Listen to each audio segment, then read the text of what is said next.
Assalamu Alaikum, dear viewers, welcome back to our channel. In a world we cannot see, there exists another realm, a world of the Jinn. Their world is distinct from the world of humans, and they are not intended to intersect, as Allah has designed both worlds in this manner. However, this is not a consistent occurrence. Sometimes the rebellious individuals desire to investigate and inflict harm on the other world. Occasionally, that world intersects with ours, and ours with theirs. Today, we will share with you a true story about a woman possessed by a jinn, but this story will not be a regular horror story. This is the true story of a young Muslim woman who was tormented by a jinn, but not just any jinn, a Buddhist jinn. For 2 whole years, this jinn would enter her body whenever it pleased. It caused her intense pain, distorted her thoughts, and whispered day and night. She would be able to feel when the jinn would enter her body and when he will leave it. It also tried to lead her astray, away from Islam and into its belief, which was Buddhism. Her family tried various methods, which included taking her to doctors and therapies, but since the root cause was not addressed, the jinn remained in the woman's body.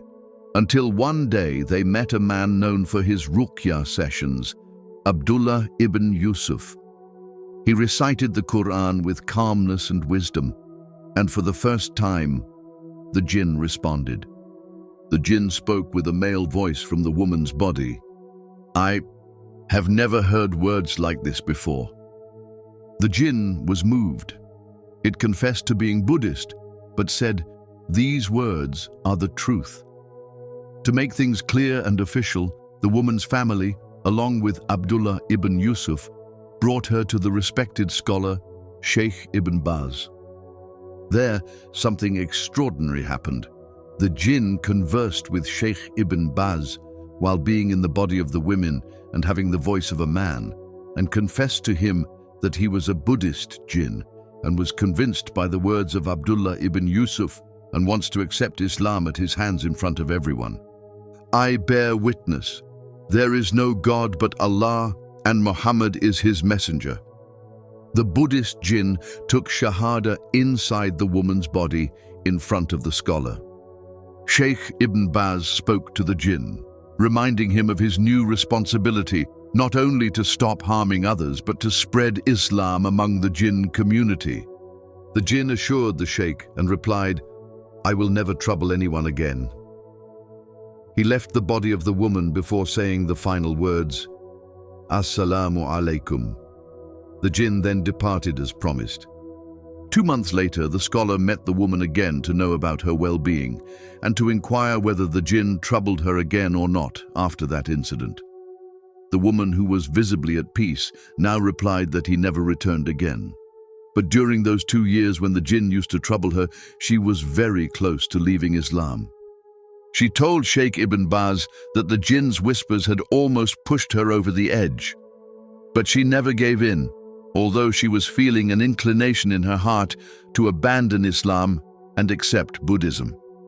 But now, after seeing that the jinn not only left her but also accepted Islam as well, her iman is stronger than ever. This is not just a story of possession, it is a story of struggle, patience, and the miraculous power of the Qur'an. A jinn who came to harm, but left with Islam in his heart. There are numerous occasions when we learn that an individual has been possessed by jinns. This phenomenon is not a recent development. It occurred prior to the era of our esteemed Prophet Muhammad, sallallahu alaihi wasallam, and has continued since, persisting to this day and likely to endure until the end of times. At times, individuals seek to delve into the realm of the jinns, often resorting to cunning and dubious methods. This includes summoning jinns in deserted locations and attempting to communicate through cards and similar practices. This is not only highly dangerous but also forbidden. Neither world should encroach upon the other, as such occurrences inevitably lead to chaos. Allah says in the Holy Qur'an, "So hold firmly to the rope of Allah altogether and do not become divided." Hold firm to your faith, trust in Allah, and never underestimate the power of His words. The most effective method of safeguarding oneself from the jinn's attacks is to perform the morning, evening, and night supplications that were taught to us by Prophet Muhammad, sallallahu alaihi wasallam. These supplications include reciting 3 quls in the morning and evening, reciting the final verses of Surah Baqarah before retiring, and reciting Ayatul Kursi. May Allah protect us all from the whispers of shaitan and the unseen world. Ameen.